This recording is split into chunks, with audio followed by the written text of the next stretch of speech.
Blog Talk Radio.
Well, folks, welcome to one more edition of Politics Done Right.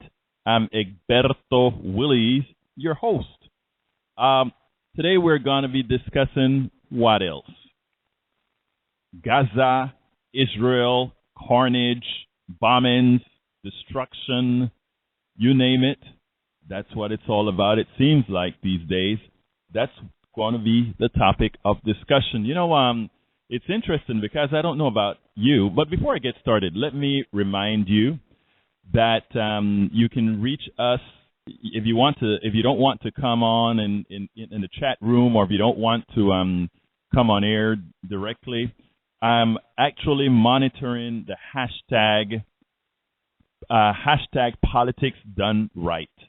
So you can hashtag Politics Done Right, and I'm following that on Twitter as well. Well, on Monday, I had Rula Jibril, which is a well-known journalist that has been on MSNBC several times. And it's kind of interesting because last week she went on to MSNBC, and all she did was pretty much tell the truth. She decided to tell the truth. She decided to tell the audience about a coverage in the media of this Palestinian-Israeli conflict that was not quite accurate. It simply is not. And for telling that truth, she was kicked off of MSNBC TV. She was brought back on once more to speak to Chris Hayes.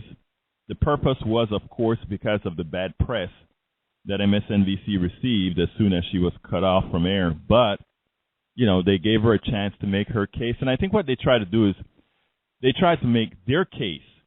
I think she did a great job in as much as they try to make their own, to come out and continue to hammer the reality, and that is the truth of the coverage in Israel. Now, look, folks, I am neither anti-pro-Palestine or anti-pro-Israel. I'm just pro-truth. The situation in Israel is too complicated for me to have a perfect solution, a perfect opinion, or a know-it-all opinion that many seem to have. But there's one thing that I do know, and that is right now what we have in the Middle East: indiscriminate killing. That's all I know. Indiscriminate killing.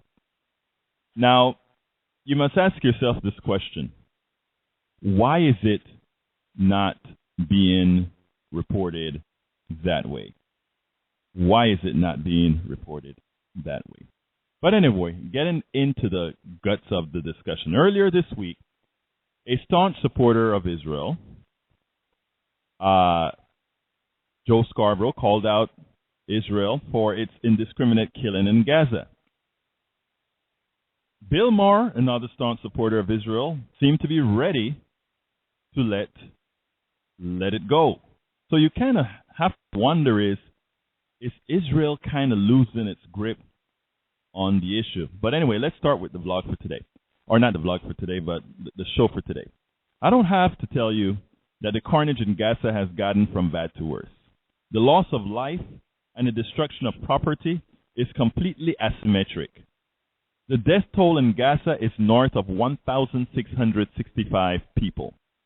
Most of the dead are not terrorists, not military folks. Most of them are civilians. The Israeli death toll is under 70. Most of the deaths are soldiers. Less than 10 are civilians. The argument has been made that rockets shot by the terrorist organization Hamas are enough justification. Then, the tunnels are also justification as terrorists use them to come into Israel to kill Jews. Yet, the death toll numbers are probative. 1,665 plus Palestinians, less than 70 Israeli dead. Asymmetric. You must ask yourself the real question. It's not reported that way on TV. Israel has the Iron Dome that has been quite successful in protecting its cities. Does that not buy Israel time to be more surgical and methodical in its actions to find tunnels used for weapons and terrorism? Does it not mean innocent Palestinian lives could be spared? Israel's actions harden those that would have been the ones that could be negotiated with in the future. They are creating tomorrow's terrorists in this non-ending conflict. You can also, the words coming from these people's mouths, the people that are being, whose families are being killed. Many of these people aren't the people that one considers the terrorists of the world, the folks that inflict harm on people. These are human beings like you and me. Everybody has their values. Everybody has their thoughts. Everybody has even their prejudices. But is that worth the killing? What are your thoughts? What are your thoughts? I really want to hear your thoughts. So let's talk. Again, I'll be following hashtag #PoundPoliticsDoneRight on Twitter, so you can send any questions, information, or whatever on #PoundPoliticsDoneRight. Of course, I'd rather you call in to 646-929-2495. Again, that number is 646-929-2495. Well, I've written a whole lot about Israel over the last few days, the Israeli conflict. And my biggest concern is for the audience to not get the misimpression that somehow folks that are writing on these issues like myself and others are somehow anti-Israel. For folks to understand that that could not be further from the truth. I am pro-people, pro-Israel, pro-Palestinian, pro-people. Now I want to read one blog, and then I'm going to go to the phone that I did on from Joe Scarborough, and it goes as follows. Reporting on the Palestinian-Israeli conflict has been horribly biased on all networks. Both liberal and conservative networks have displayed poor journalism and no context in their reporting. The asymmetric Palestinians to Israeli deaths seem to be reported as justified. After all, Hamas has been firing rockets indiscriminately into Israel, which could potentially kill many Israeli civilians. Yes, that is a bad act. That I forgot what the international community calls it, but that is an act of terrorism. What they're doing, an act against humanity. the Hamas people sending rockets into Israel. The reality is, Israel has been able to prevent those rockets from killing its people. There is minimal destruction in Israel. Israel could put its efforts into blowing up tunnels from their own territory as opposed to doing so from within Gaza.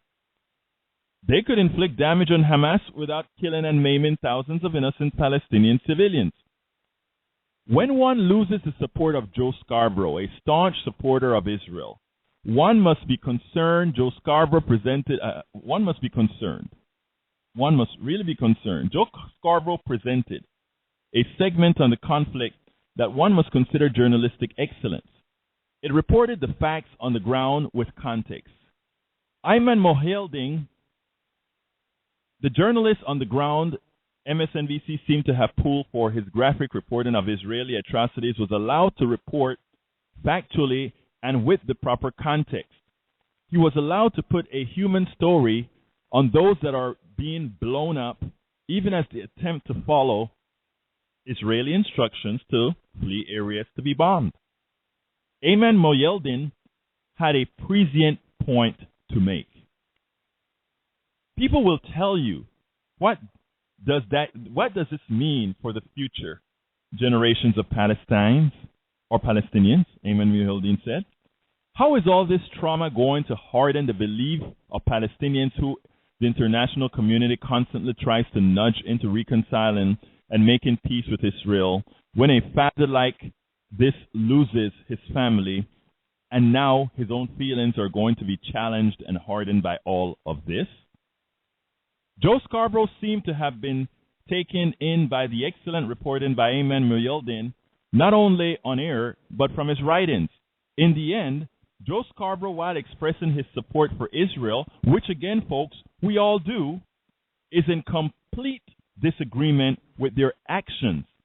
He is coming around to what many outside the traditional media have known. I am sorry, said Joe Scarborough. This is asinine. This continued killing of women and children in a way that appears to be indiscriminate is asinine. It is bad. Of course, it is tragic for the Palestinian people. It is bad for the Israeli people. As much as we all hate Hamas, what is going to replace Hamas is going to be much worse. It's going to be a radical Islamist group. And the biggest nightmare is that Hamas was on the run. The Arab states hate Hamas, and Israel has made them not only relevant again, but champions of the Palestinian people. We cannot be associated with this if this continues. This is so bad not only for the Israeli people, but for us, Americans. Joe Scarborough is absolutely correct. Last week, Rula Jibril paid a price for sternly calling out the traditional media for their biased coverage of the Palestinian-Israeli conflict. While she may not be appearing on the traditional media to express her unbiased point of view, she may have influenced the discourse to allow a more honest portrayal of the conflict. And what is important, folks, is the following. The coverage is, in fact, getting better. And with that, my friend from San Antonio, John, how are you doing this morning, my friend? Yeah, I'm doing good. Doing good. I just want to start off by saying, I think the most important thing, and I've said this before, but I just want to emphasize this the most, is that both sides try to come to the table to work this out. And, unfortunately, they were going to have talks in Cairo, and now the Israelis don't want to take part in those talks. This just happened, today, and that's extremely unfortunate because that is the answer. The thing that it's kind of strange that most of the media and most of the bloggers are talking about who's at fault, when the real issue should be, let's stop the killing. And so so they have to come to some kind of agreement, and that's very hard to do.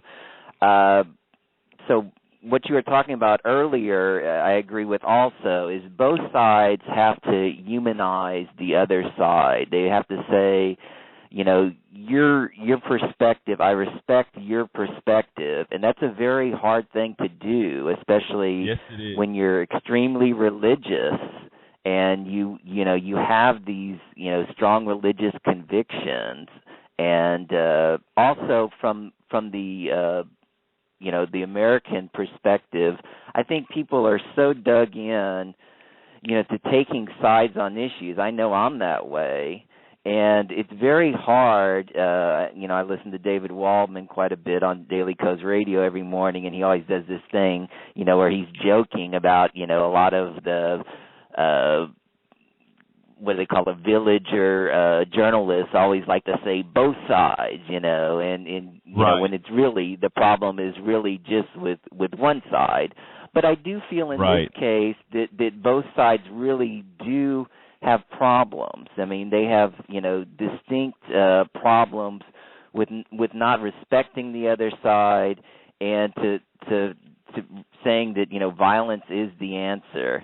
But I do think that not enough people are really looking at the cause of the latest problems, and the cause of the latest problems was, came from this April 24th agreement that Fatah had with Hamas, that they were going to essentially form a unity government.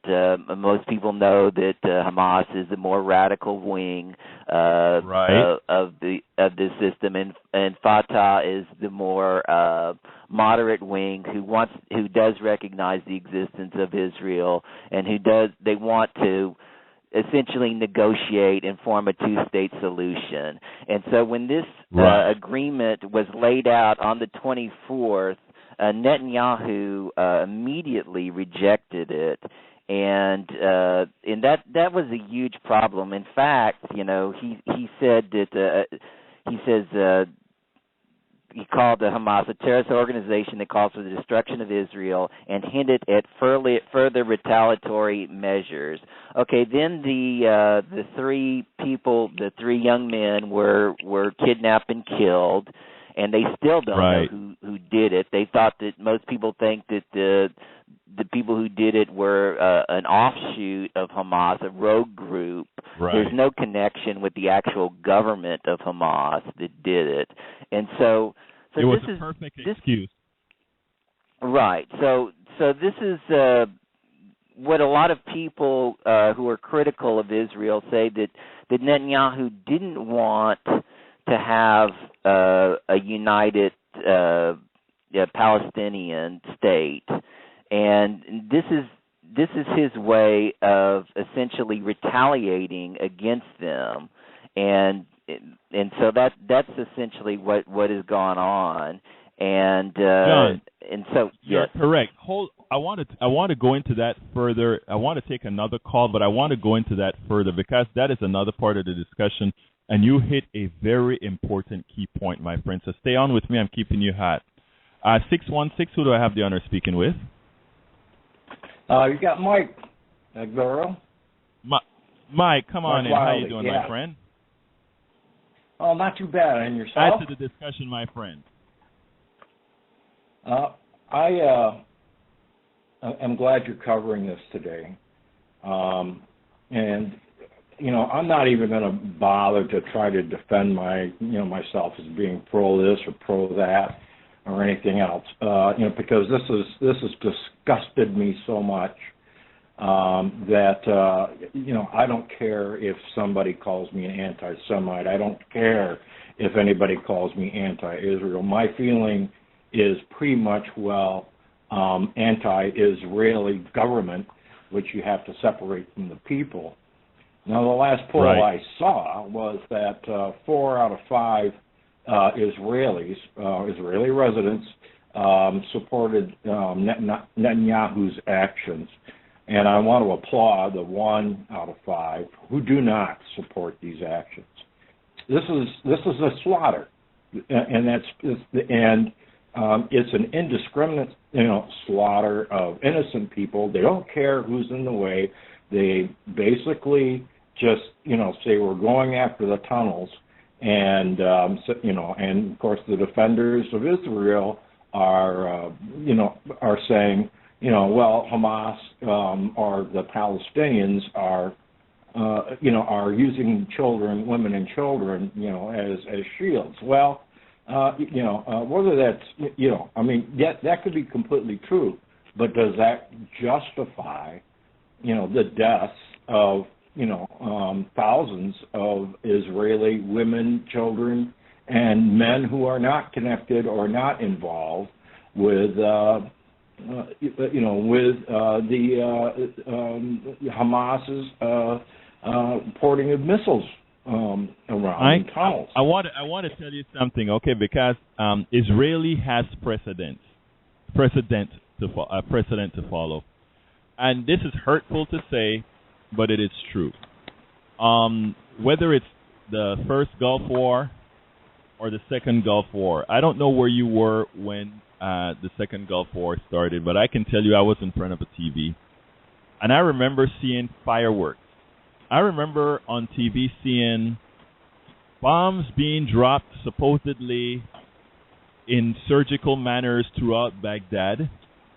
I remember it on TV looking like a fireworks. I mean, it was beautiful. I hate to say that, but war at night on TV actually looked like fireworks.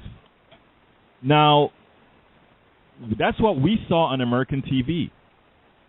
When I went to the other networks, I'm talking about over the internet and blogs, I saw what was at the other end of the beautiful looking fireworks.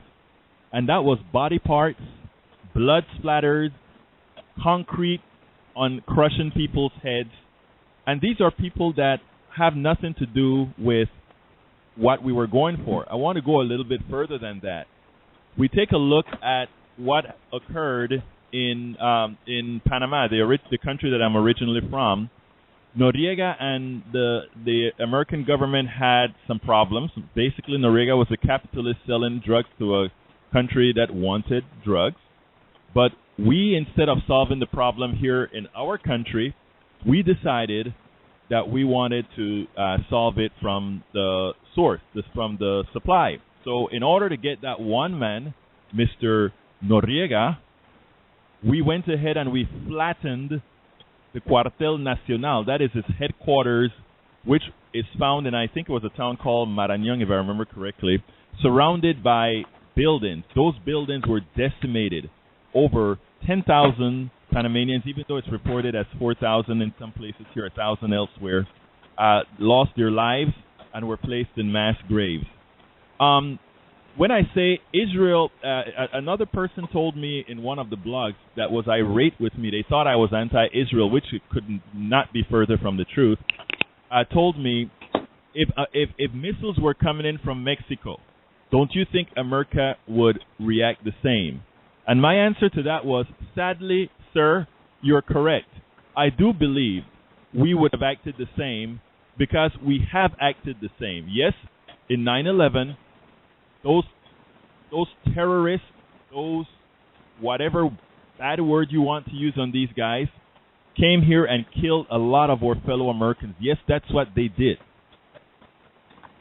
But it was a few. It was a few of these folks that came over here and did that, and for that, the same kind of flattening of a country that is occurring in Israel. Israel has precedent because that is what we did in Baghdad, that is what we did in Mossad, that is what we did in all these other towns. When we want to go in, we flattened, and the other people are nothing but collateral damage. The only lives that matter to Mr. Netanyahu are Israeli lives. The only lives that had mattered when America invaded Panama were 17 or 18 American soldiers died, 10,000 Panamanians. The only lives that had value then were American lives. In Baghdad, the only lives that have value. And when we get away from that and realize that all life is valuable on all sides, then I think we can make a difference. Go ahead, Mike. I just had to say that. Oh, no, and I completely agree. And if you look at any war that's taken place, the most people that are killed are not usually soldiers from the one side or soldiers from the other side. It is the civilians, and that's just historical. Right. That's just true. If you look up the stats or the statistics for World War I and World War II, and you look at the deaths or casualties on either side from a military standpoint, you're going to find that the most people that died were civilians. That's just true in war. There are no winners in war. Right. That's just a fact. And yeah, not. Mike? Yeah, go ahead. Yeah, go ahead. Go ahead. Okay, I was just. Go ahead. I'm a veteran, and I'm a veteran out of the Vietnam era. And when I got out of the service, I had the privilege of working with obviously several World War II veterans. My dad's a World War II veteran, and he's a World War II veteran with a Purple Heart.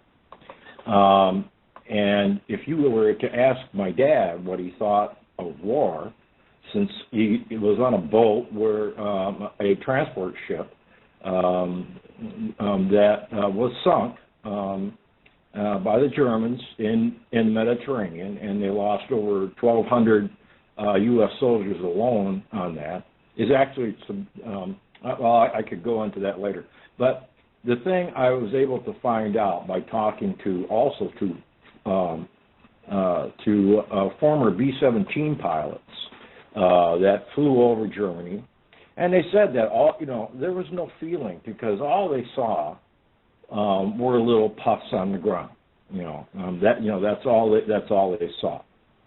And it wasn't until after the war just ended and these pilots were able to get in and see the damage that they caused and the carnage, and especially to civilian, the civilian population, it brought them to tears, because from a distance, it was just little puffs, but on the when you got on the ground and you saw what happened, especially when they used thermite-based bombs, which right. were not really bombs, they started fires, and the people who just suffocated even in their own basements in the shelters, and that happened obviously during in Germany and both in Japan. From the Japanese side of things, those bombs killed many more people than the atomic bomb. Right. That's correct. Absolutely. And to find that, and I took this from my dad, and my dad was one of the most honorable people, or is the most honorable person I ever knew, and he passed away last year at the age of 95. Wow. And he hates war. He hates war, and he said it's got to be the very, very, very last choice. Now, we're talking about war in general at this point. Now we're talking about Israel and Palestine. And there is no justification for anybody coming into any country and loading themselves with explosives, getting on a bus, and killing, and bombing and killing innocent people. And in this case, would be Israelis. I do not defend that whatsoever. But this is not an eye and an eye, and this is also not 2000 BC. This is supposed to be a civilized world. This is the 21st century, for God's sakes. And if this is the best that Israel can do as far as handling these, these missiles coming over from Hamas, from Palestinian territories, then I have to say, that the Israeli government and the IDF are not very well trained. Well, it's interesting, David. Mike, it's interesting because this is important. and this is what I said in a blog as well, and I really wanted to state that Israel technology is great. The Iron Dome has worked. I mean, it hasn't stopped all the missiles, but it stopped the missiles that it calculated would have caused damage. That's how this stuff works. It's not going to try to get a missile that's going to drop in an empty field, but it's going to get a missile that is going to go to a population center. And the interesting thing about it is, if you look at Israel, if you look at Tel Aviv or all the other cities, it's immaculate with all the rockets, the thousands of rockets that are flying towards Israel. The dome has worked. The rockets have been inconsequential. Therefore, as stated in the blog, Israel had the time to do more surgical searches for tunnels, more surgical searches for terrorists, and all these other issues without the vast mass attack that is happening in Gaza. And the interesting thing about it is, and they would probably have lost less soldiers than they've lost right now. But the issue is they wanted to inflict maximal destruction. I got to go to another call. I'm keeping you hot. 620-620. Who do I have there? Okay, this is Jack Golding, and I'm going to put. Hey, Jack. I'm Jewish, but good, I don't. Good. You're my friend. I'm not 100% behind Israel. Okay, there's two things you got to consider. Hamas, they were using civilians for targets. I don't know how this is true or not. They're putting their own people in front, and that's how a lot of the killing took place. Number two is we got people to the right. It's a question of right of Netanyahu. In Israel, the foreign minister is to Netanyahu as the Tea Party is to Obama, maybe, or to what's his name? I understand what you mean. Yeah, Boehner. Right. And so we got the Tea Party. The foreign minister is the one that's encouraging this continuation with the tunnels.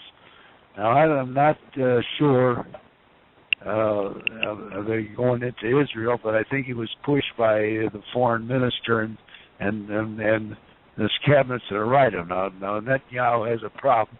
Netanyahu is a very, very conservative leader. He was accused of maybe the Republican. Maybe he's probably to the right as Boehner is in the United States. But that is to be considered. Now let me ask you, Jack. I think that's what he had.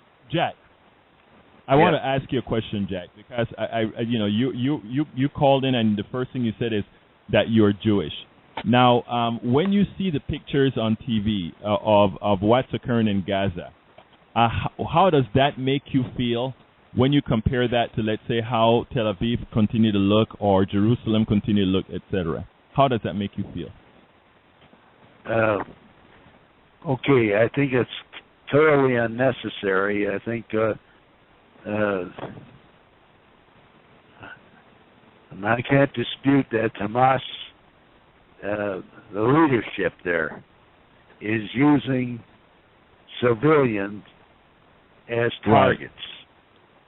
And that's it's interesting, Jack. All right. Jack, because John said that. I want to bring John back into the discussion for a specific reason, because as John said, a lot of folks are looking at the blame immediately as opposed to simply saying what do we need to do to stop the killing. So come on in on that, John. Right. I mean, one thing that Jack said, I disagree with that, because I've read many reports from reporters that are actually in Gaza And also Reza Aslan was talking about on Bill Maher's show. They had a discussion about this, and he said that the Amnesty International basically said that wasn't happening, that they weren't using civilians as human shields. And on Chris Hayes' show last night, he had an interview with a very pro-Israel rabbi, and he also had a reporter who just got back from Gaza. And the reporter who just got back from Gaza said that wasn't happening either. I mean, the problem is that basically the community there in Gaza supports Hamas.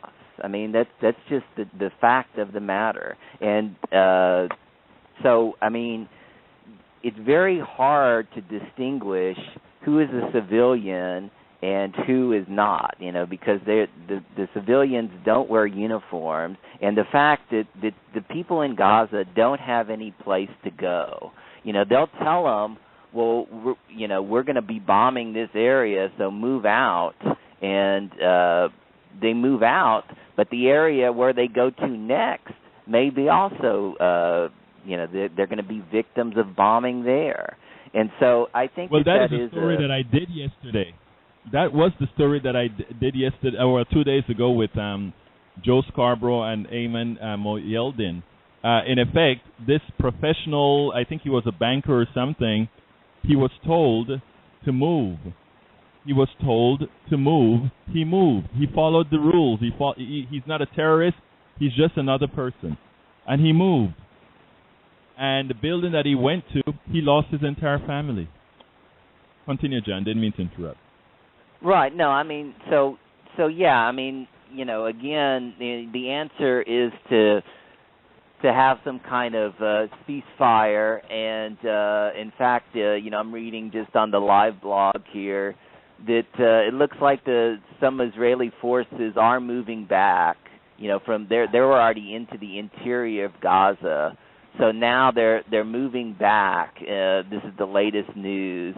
And so essentially what it seems like, this is what I hope happens, that the Israelis are going to claim victory and, move back, into Israel, and hopefully the whole thing will be over. I mean, that's what everybody, I think, is really hoping for. I mean, not that they should declare victory, because there is no victory. I mean, I mean, when you kill thousands of people, that's not a victory. I mean, that's just. But you know what? Think about it also, John. Think about this. I don't know if you've been I know. Yes, I do know that you've been following all of these pictures. What I went ahead and I looked at pictures, and you look at Tel Aviv and all these towns in Israel, and it's like nothing is happening. And these are all small places. I mean, Houston is probably as big as a large part of Israel. That's how big we are here in Houston. And you see that Israel still is a pristine place. Every so often the sirens go up and people run to their bomb shelters. And then you move the cameras over the Gaza, and you see the homes of thousands of people demolished with people inside of them. You see the concrete blown to smithereens. I mean, even after the war ends, even after they withdraw, the damage that they've inflicted in these few weeks will take years to rebuild and would put these people back that much further. We know the problem that they have with water. It's in scarce supply. The infrastructure has been rattled. I mean, it's not only the human lives that are lost. In a lot of ways, those people that are dead now, and this sounds terrible, but in a lot of ways, those people that are dead now, they're dead. But those that are maimed, we've been hearing numbers, 1,665 dead. What you don't hear is those that are maimed, broken legs, amputated legs, lost eyes, impaled brains. The dead, the people that are dead, that's a minor thing in the totality of people affected. And then we look at the destruction of the infrastructure, and you ask yourself, think about your town, and think about your town being, think about there being 1% of the people in your town are bad folk. And to get those bad folk, your entire town was decimated. Your entire life was changed. Your future was changed for something you had nothing to do with. I can tell you again, going back to Panama and how the indiscriminate bombings occurred. You know, you have, and this is something that many times a lot of us don't feel, but we need the empathy to feel these things, and that is, think about if this is your community, your home, your relatives who you know are innocent, are blown to Smiths, that are blown up. I mean, think about it. We have to start being empathetic, lest it hurts us all.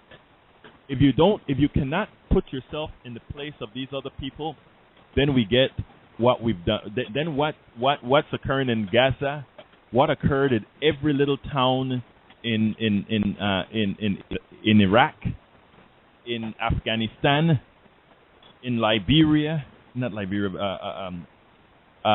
Syria. Yeah, Syria. Exactly. I mean, Syria.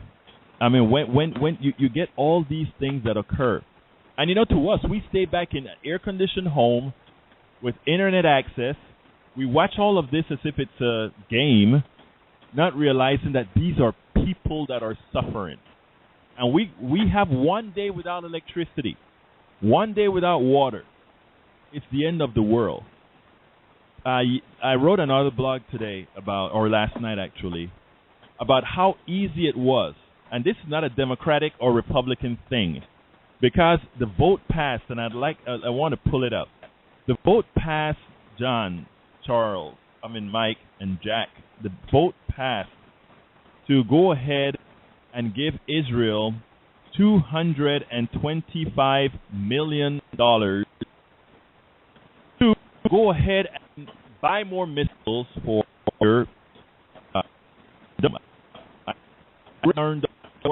give them the working Iron Dome. This means those tunnels that are, which means that we have that contingent on discriminate killing. The vote was 395 to give the $225 million to Israel. No strings attached.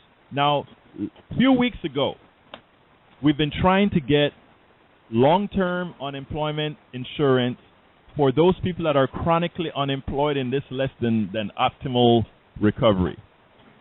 These guys had gotten it all the way down to $10 million for 5 months to help a particular group of these guys, of these unemployed. They couldn't. This, of course, was at this point now was simply Republicans. They couldn't get them to provide $10 million for aid, a little bit of aid. And they said because it would bust the budget, because they couldn't find an offset. But they found an offset to give $225 million to the military-industrial complex. Because, folks, remember, that's all it is. The military-industrial complex just got $225 million to ship missiles to Israel. Think about that. But we can't help our fellow men, and it's our taxpayer dollars. We have to, as Americans, we have to start thinking. It's not a Republican, Democratic thing all the time. Sometimes it is just a bad thing, and this is what it is right now. Just a bad thing. Mike, you want to add something to that?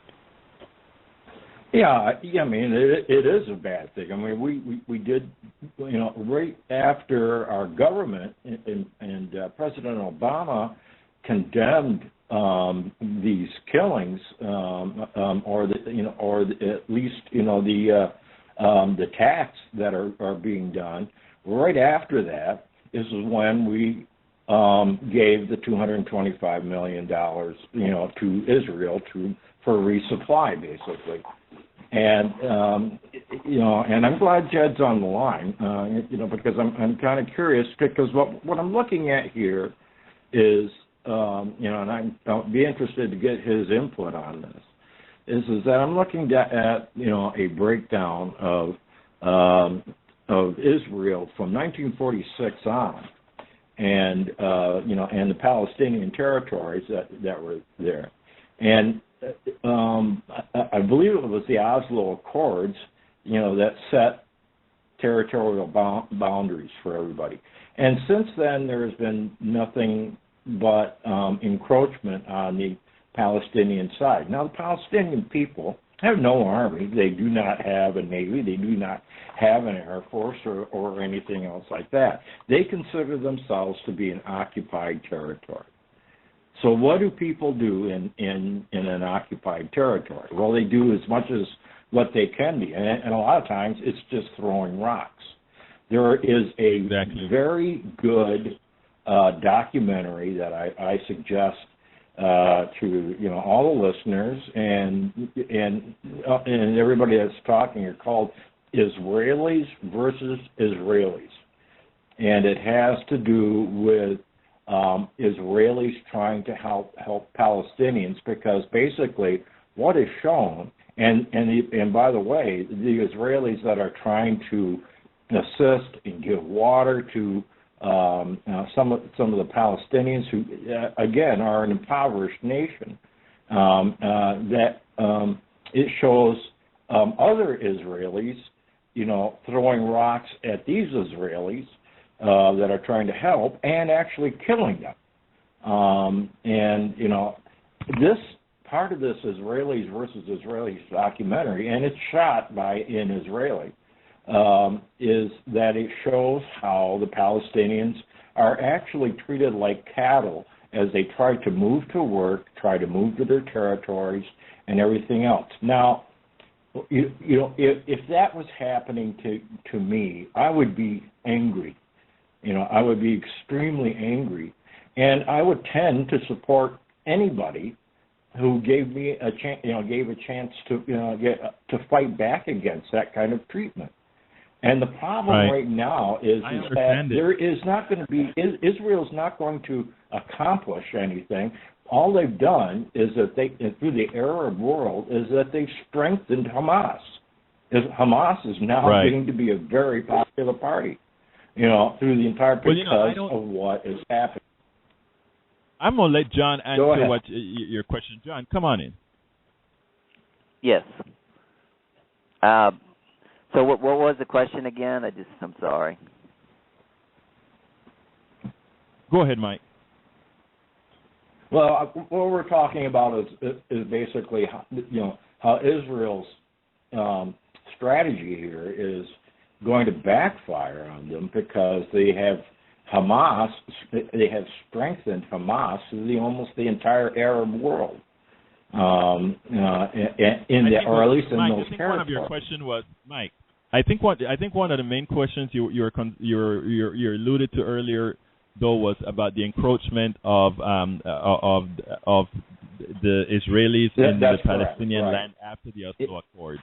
If you look at a current map now of Israel and Palestine, basically, there's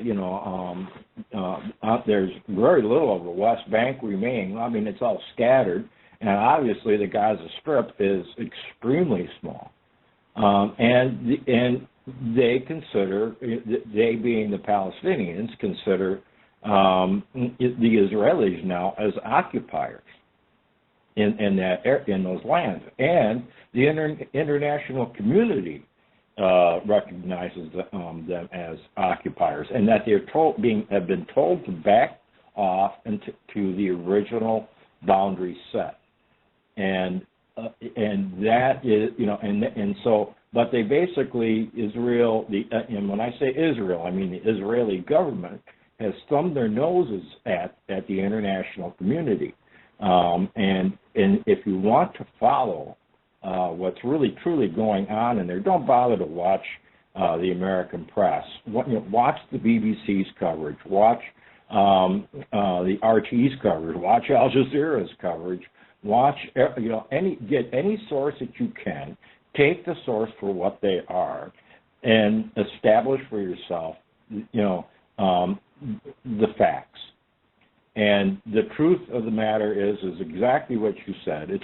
War is not like a John Wayne movie where somebody gets shot, there's a little bit of blood coming out, the guy talks for 15 minutes and then passes away.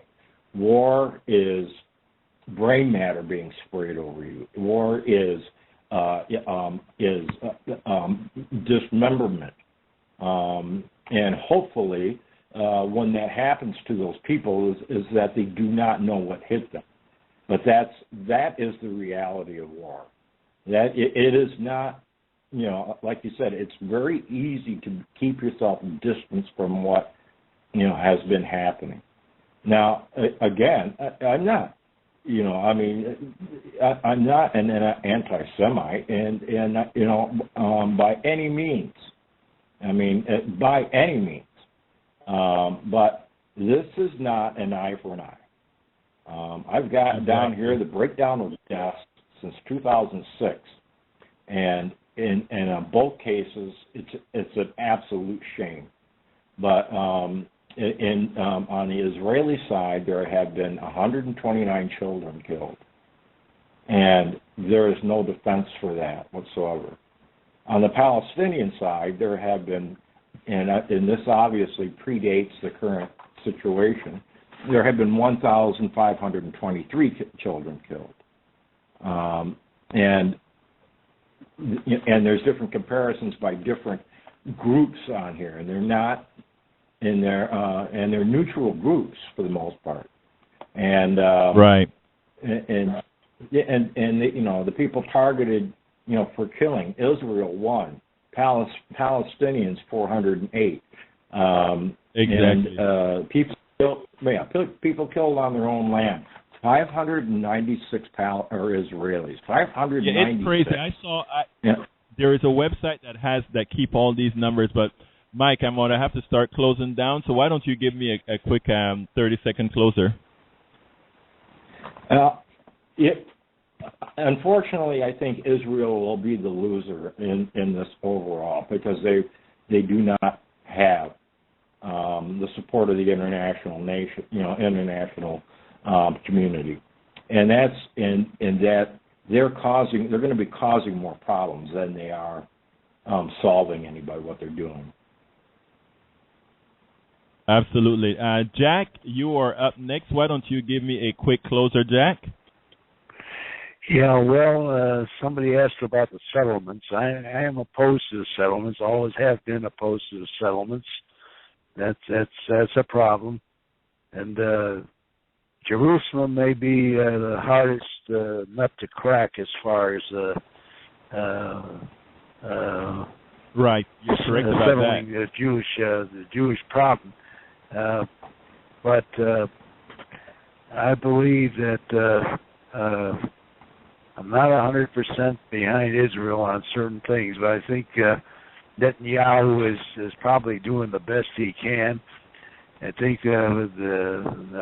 Egypt was against the Muslim Brotherhood, so they could have worked something out with Hamas. Hamas is with the Muslim Brotherhood, and they settled it back in a couple of years ago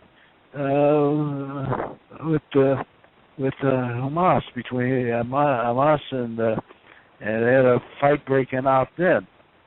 Why can't that happen? Jack, I think Monday or Tuesday they're gonna get the tunnel problem settled. All right, thank you, Jack. I got to leave it there. John, give me a closer.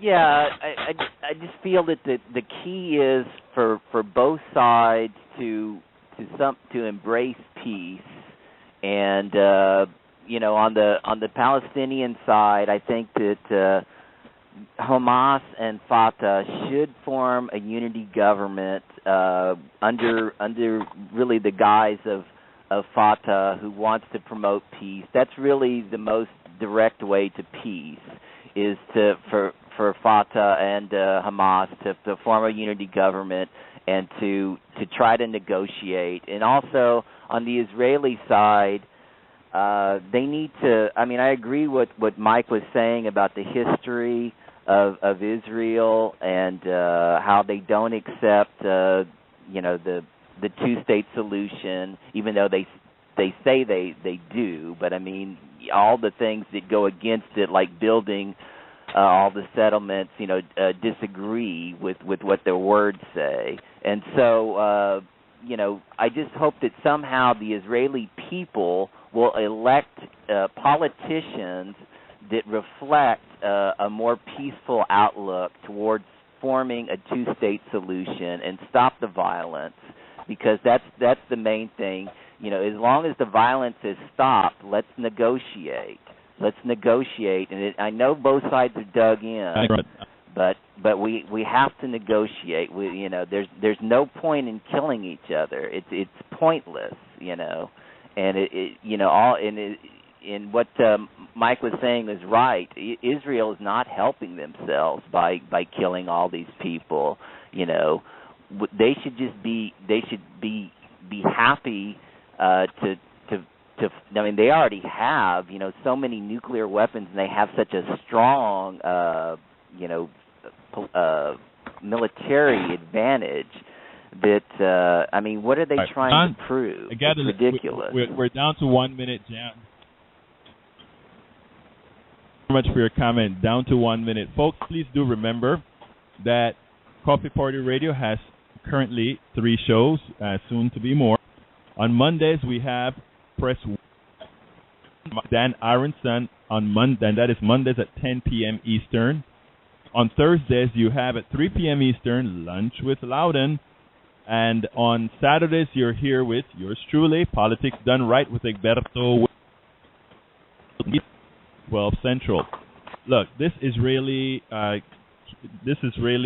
war, if you will, or Palestinian-Israeli conflict, it's difficult, it's hurtful, and every time I watch the plight of what the Palestinians are going through, it brings tears to the eyes. And it has nothing to do with being anti-Israel, the Israeli people. What it has everything to do with it is the lack of humanity of some. The lack of humanity that would allow massive destruction of women, children, and men, innocent women, children, and men, that had absolutely nothing to do with the rockets being thrown into Israel. They paid the ultimate price, not only in death, but also in life.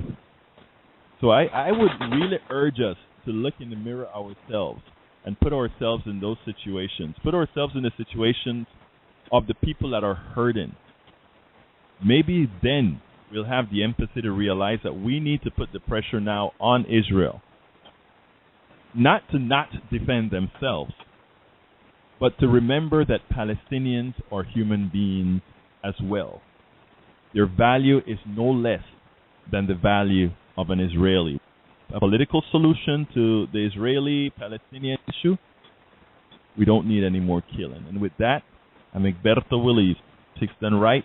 You guys have a wonderful weekend and stay positive. Bye-bye.